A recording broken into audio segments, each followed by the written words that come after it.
So today I'd like to tell you about Agemonia. I spent some time with this game already, so I think it's time to tell you about my first impressions. I did an unboxing video of Agemonia. It's on my channel. If you have not watched it, you can. You will see all the contents of this box and components in detail there. I got Agemonia for review from the publisher, so thanks a lot for sending it. And if you have not heard anything about this game, this is a huge story-driven fantasy adventure game, campaign game, where you play as heroes and your goal is to, in a way, save the world. So you can say a typical starting point for many adventure and for many fantasy books and movies and games. In a second, I will tell you more or less how the game plays. It's a huge game, so I will not tell you about all the details, but rather an overview of Agemonia, and then I will tell you what I think about this game. Because Agemonia is quite a huge game, I don't want to focus on specific rules and exactly tell you how to play the game. I want rather to tell you what the game is about, what you can do in this game, what phases of game you have, and what you will basically do when you play Agemonia. The first thing is this map of this Agemonia kingdom. You have different locations, you have different cities, you have those numbers, and those numbers represent different scenarios that you will be able to play. And you have Rundale, the main city in the game. When you flip the board, you have the Rundale city, like zoomed in. You have different spaces, different locations, different scenarios as well. You have different factions that rule the city.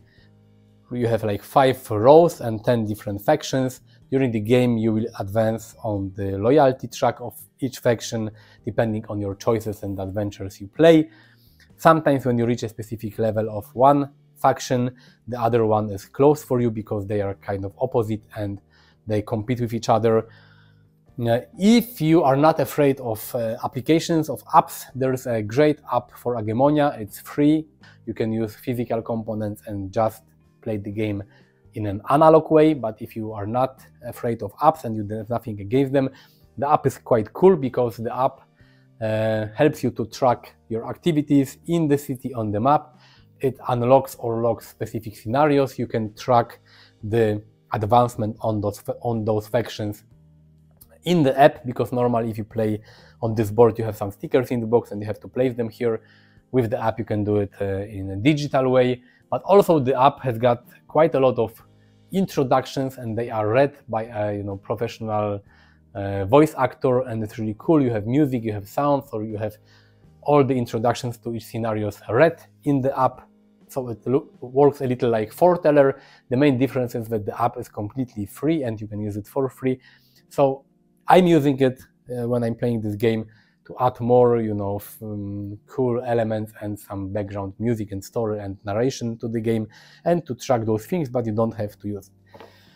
But after you play the tutorial for this game, because the tutorial is split into 3 different scenarios, and tutorial is made really well because it introduces the game, it introduces all the rules, and you don't have to read the rulebook to learn how to play Agemonia. You can just play through the first 3 scenarios.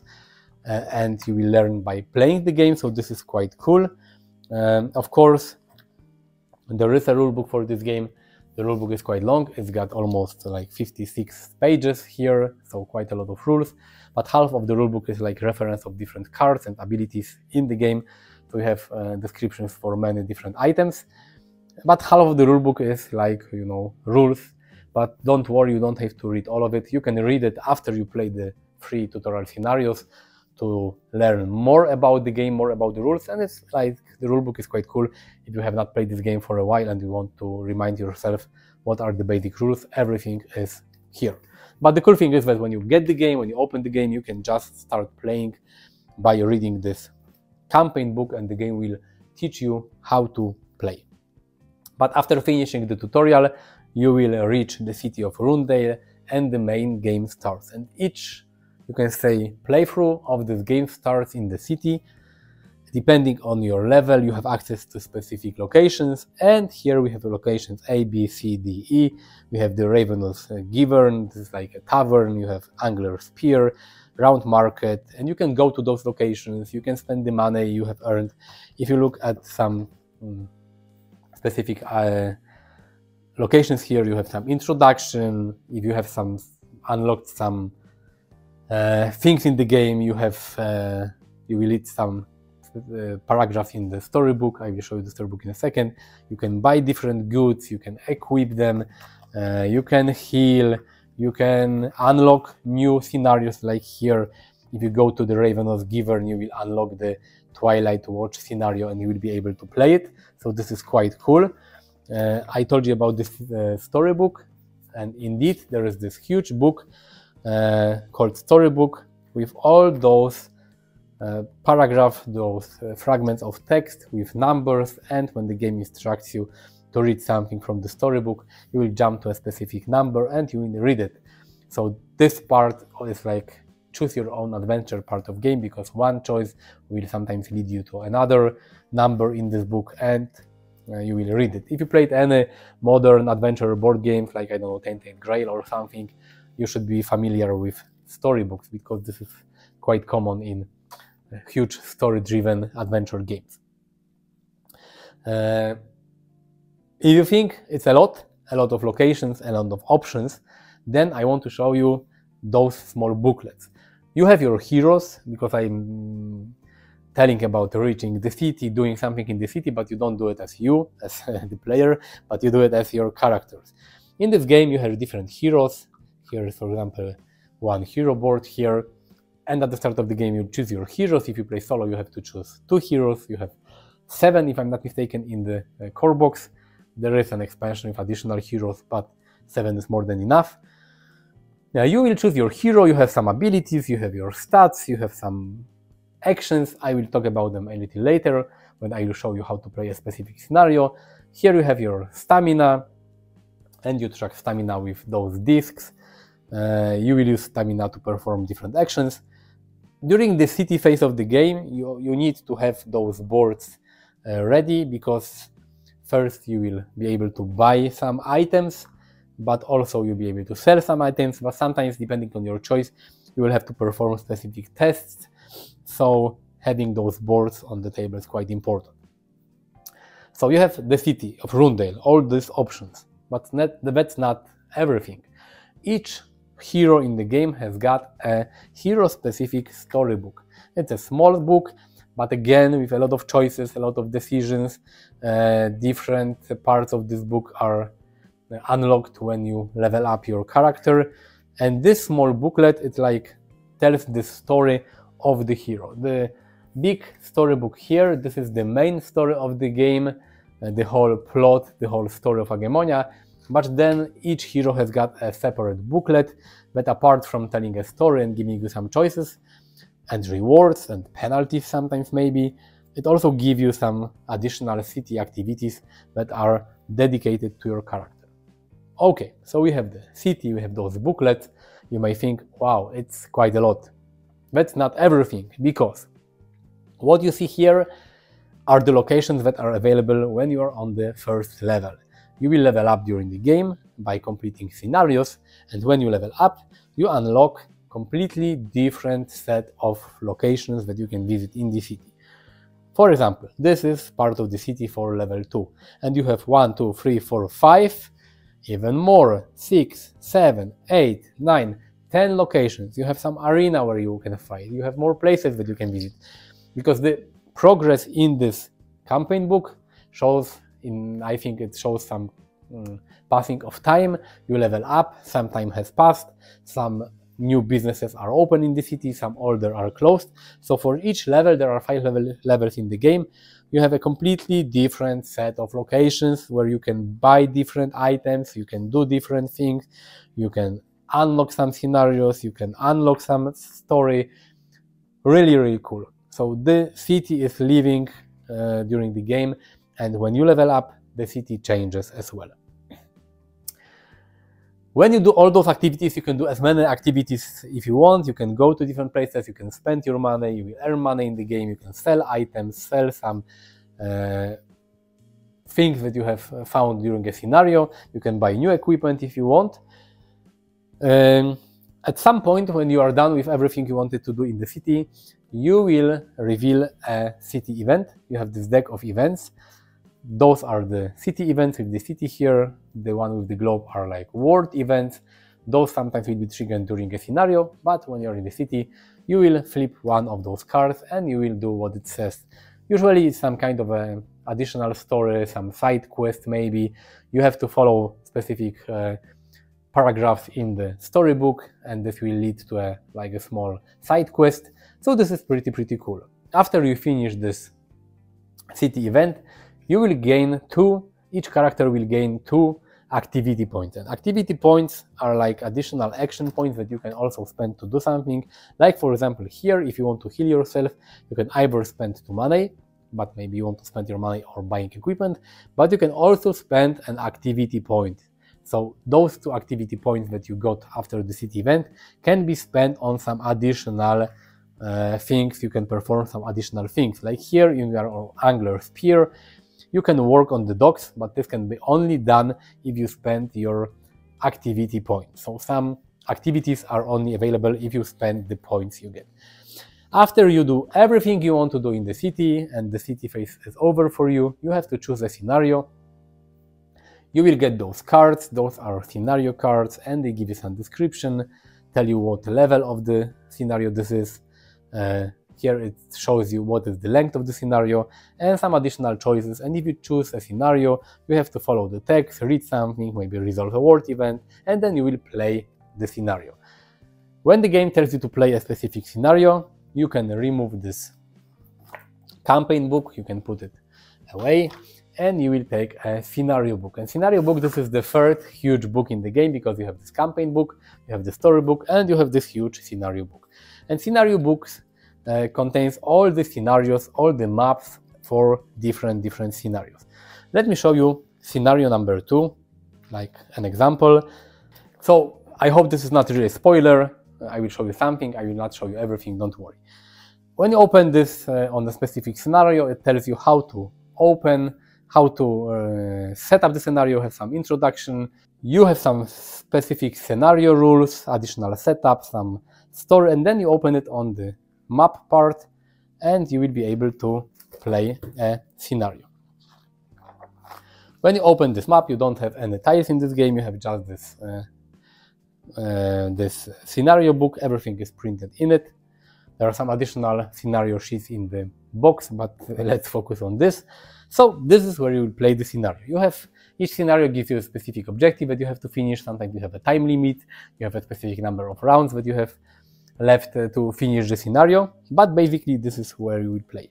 If you look closely at the map, you have some lines here, and they show you different sections of the map where you move from one area to another. One area is an area surrounded by those lines. If you have 2 lines, you cannot cross this path here. Those dots show you how many miniatures, how many characters can be on one space. Like here is a bigger space, the road, you can have 4 different characters here, either heroes or enemies. Here is a small like area, forest area, so only 2 miniatures can be on this space. Apart from different areas, you have those letters and those numbers, and those numbers and letters are connected with the story of the scenario. And whenever you are in the range shown in this red dot of a specific point, you will reveal a card from the scenario deck and you will read it. Scenario deck is something I have not talked about yet. Each scenario has got this deck of cards, and those are cards related to a specific scenario with those different letters. You can see them in the top left corner. You have different letters here, and whenever you are in an area in the range of one of those letters, you have to reveal it and you have to read it. You have usually some kind of an art, some introduction, and sometimes it tells you to flip it if you are in the range of this card, and you will read what it says. Sometimes you have to pass a test. Passing a test means rolling the red dice here, and they have different symbols. This is a success.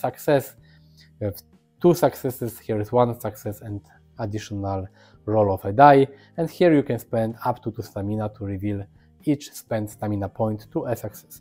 If you manage to get a specific number of successes, the base number of dice you roll depends on your stat on your hero board.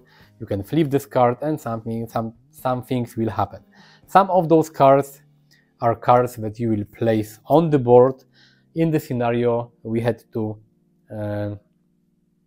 move a card from one side of the road to the end of the road, but here, for example, is a tree and you had to remove this tree. After you successfully remove a tree, you will place this card, and this card, this is like an overlay card, and it shows you that the road is accessible. It was not earlier, now it is. So this is pretty cool.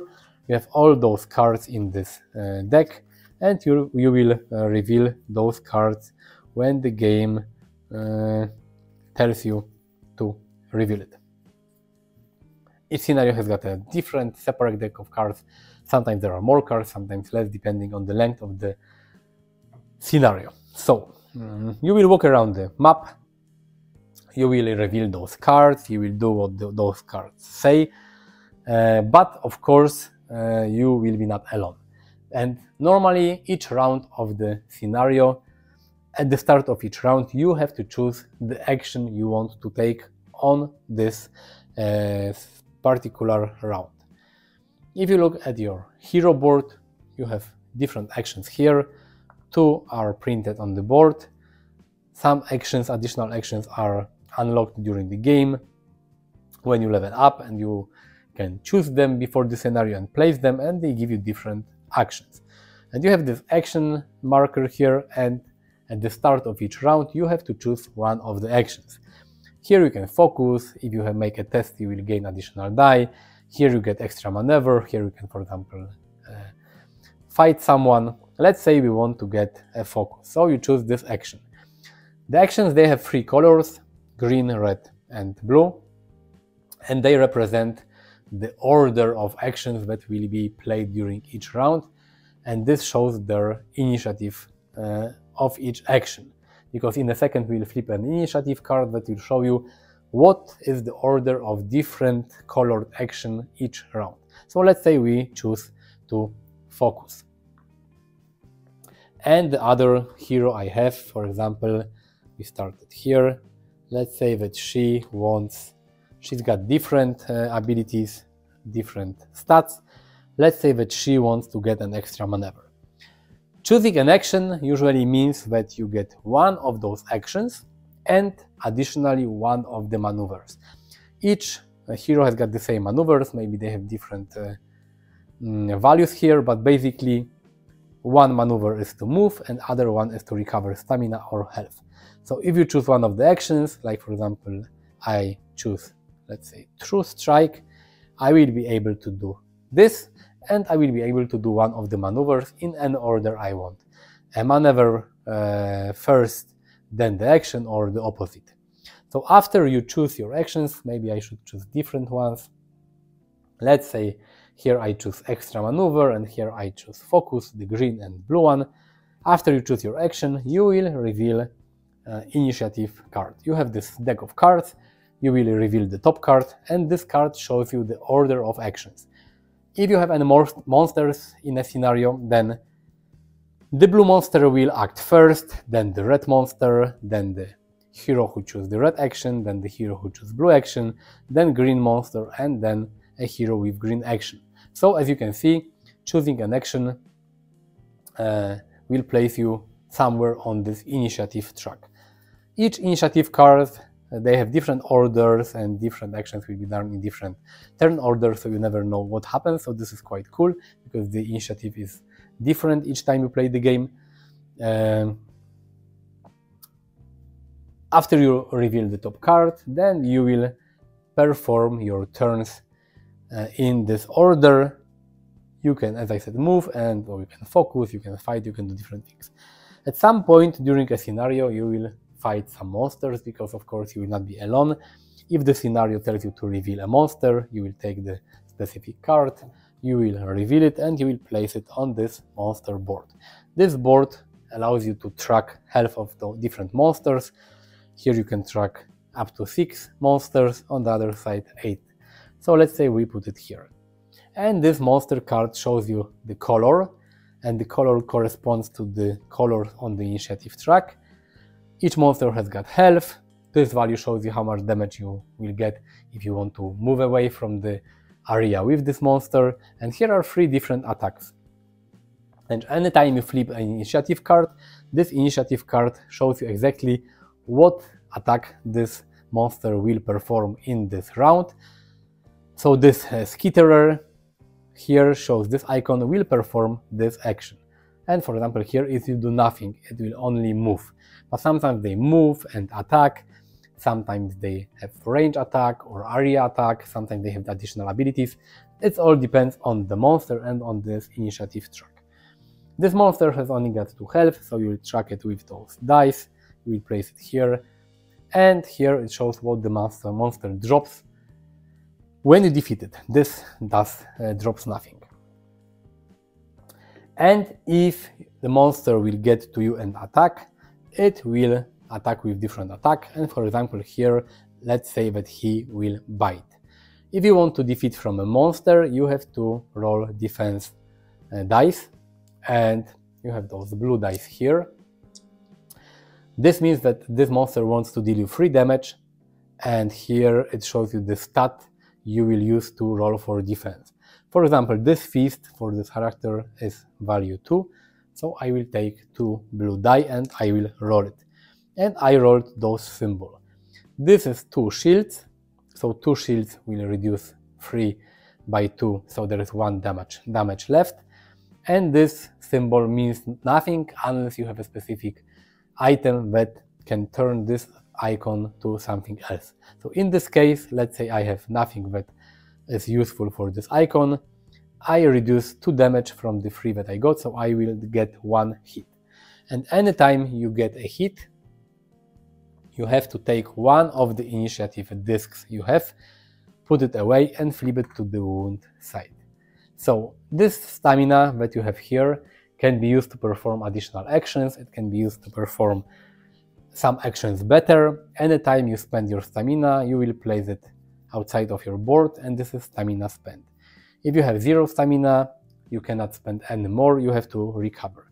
But anytime you get a wound, your stamina tokens, either the available here or the one put to the side, will be flipped to wounds. And you cannot, to remove wounds, you have to play the recover maneuver. So basically, when the monster attacks, you have to roll the blue die, and the more shields you get, the less damage you have. If you want to fight a monster, first you have to choose a specific action. Like here, I have the Shadow Strike. This is a melee combat, and it says that I will roll 2 red die, additionally to things that my weapon gives me. Because if you want to fight with a range or melee attack, you need a weapon. If you have a weapon, let's say I have some weapons, I took them with me to the scenario, I have this great axe, it will give me +1 success. So if I would like to fight with Shadow Strike, I will roll 2 red dice and I will add 1 success from this card. Let's roll it.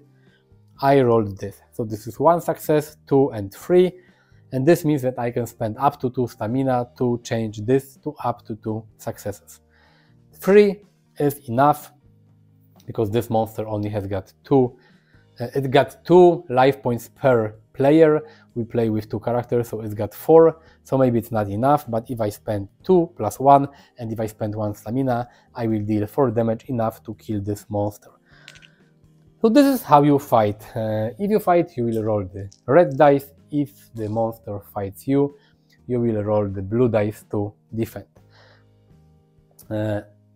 After everyone do its action, players and monsters, you have to flip the top card from this Fate deck, and after you do it, then you play another round. And this Fate deck is used for different things. Basically, it's used to count how many rounds have passed.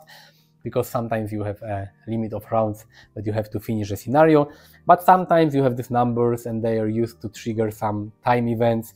Sometimes you have those arrows, and those arrows show you where you will spawn, for example, a new monster. So the fate deck is used in many ways, but basically at the end of each round you have to flip the top card of this fate deck, and if scenario tells you to do something, you do it. If don't, you put it to the side. You have the whole deck of some wounds, and you get those wounds if you lose or your stamina are turned to wounds. You have different traps that you may trigger on the board. You have different statuses that you may get, like invisible, like bleeding, and blessed, and slowed, and weakened. So a lot of different things will happen depending on the monster and the scenario. After you finish a scenario, you have to close this book. You have to go to a specific page, and here you have outcomes of different scenarios.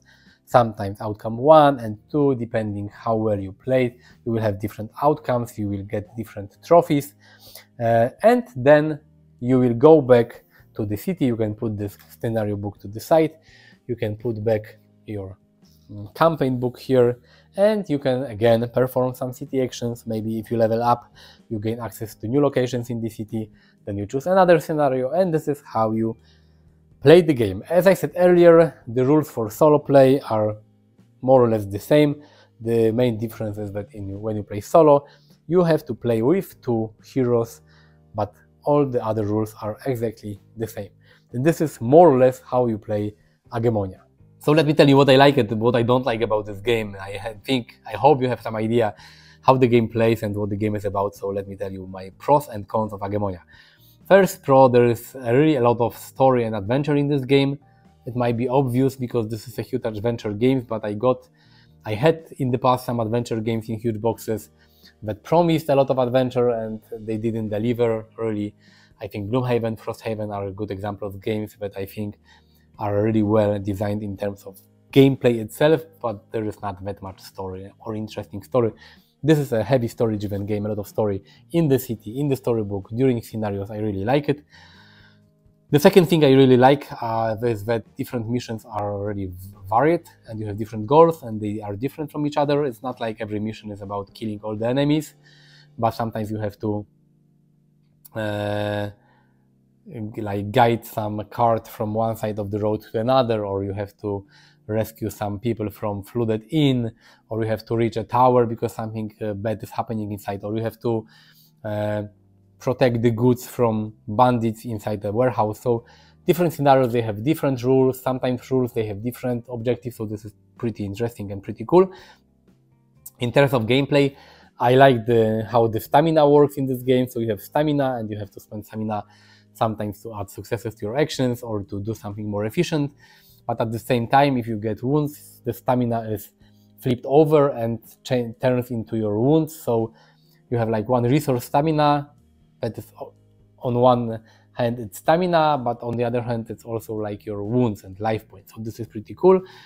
I like the initiative system in this game, that you have to choose your action and then you have to flip your the initiative card, and it tells you when you will perform in the turn. So you have some quicker actions, slower actions, quicker heroes, slower heroes. You have different monsters in between, and the initiative changes from round to round. So this is really fun and cool to play. I like that the maps are printed in the campaign book, and this is the best thing that was designed a few years ago. I think Gloomhaven Jaws of the Lion really introduced this type of maps that are printed inside the book, and I really love this solution. That you don't have a lot of tiles, you don't have to waste times to play tiles in a specific order on the table, and you don't waste time to build a map, and then if you have tiles, you have to put them back into the box. No, here you have one book, you open the book, you have the whole scenario printed on it, and this is really cool. I like the city, part of this game. In between scenarios, you're in the city, you can visit different locations, and the city changes with you. When you level up, the city changes as well. You have access to different locations, to different shops and taverns and different places and you not only buy equipment and sell equipment in the city, but you also trigger some events, and you have some side quests, you have different stories. This is really cool. In many games, the part of the game that is in between scenarios is like boring, and you only do it and you want to do it as quickly as you can. And here you can really spend some cool time inside the city, either by doing things in the city or by pursuing your personal quests from your hero storybooks. Really fun. I like how the game looks. It looks really cool. All the artwork, the boards, the scenario books, everything is very colorful and fun and looks great. The art on different scenario cards reminds me of some old RPG games, some old board games like Hero Quest. They are those black and white arts on those cards. I really like how the game looks. And also the game is produced really good. You have all those trays and boxes inside the box, and it really speeds up the setup of the game. Another pro of this game, I like the app. The app is optional, you don't have to use it, but if you like, you can use it, and the app adds a lot of narration to the game. You have some music, you have some sounds, you have some narrative introduction to each scenarios, you have this additional audiobook for each hero.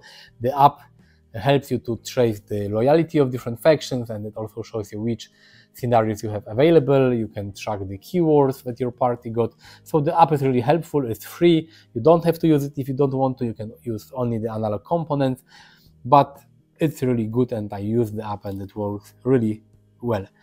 What are the cons of the game? The game is very random. You have a lot of dice, and you will roll a lot of dice in the game when you attack, when you defend. The initiative cards are shuffled randomly, so you never know what happens, and if you have bad rolls, it sucks during combat. So of course this is adventure game and American game, a story-driven game, and it's all those games of this type are random, but the game is random. It's not Gloomhaven where you can calculate everything, or Mage Knight where you calculate every action. No, you roll the dice and different things will happen.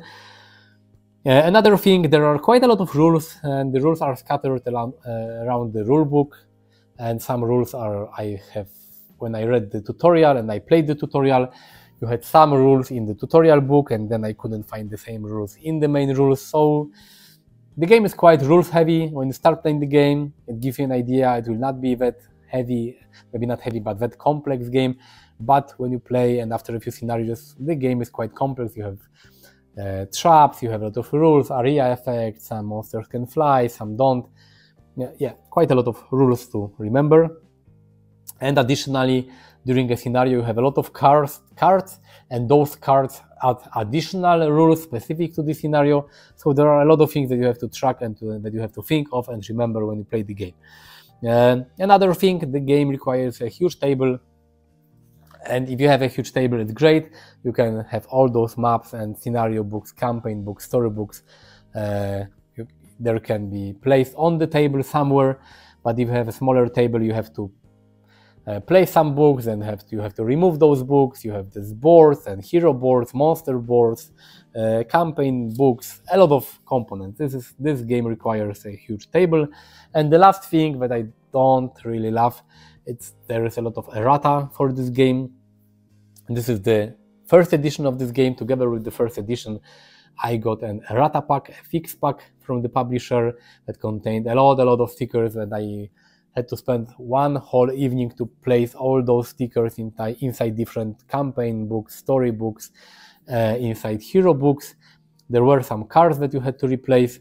After I did everything, I went to the publisher website because I thought, okay, my version is up to date, and then I found another errata for version 2.0. So even the game was reprinted, and there is a version, the second edition of this game.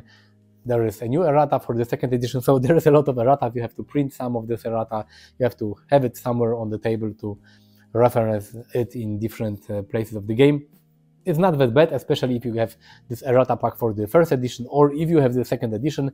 But still, even though you have the second edition, you have to remember there is some errata for the second edition as well. But this is a huge game, and I think it's not easy to avoid any mistakes. To wrap it up, Agemonia is the best adventure game I played in 2025. So far, it's June, I know, but so far it's the best, and it's one of the best adventure games I have ever played. It's fun, I like the story, I like the city stage of this game, different locations you can visit, all the quests you can do, all the story, and the mechanics, and the scenario, and the combat, and the cars, everything is really, really great.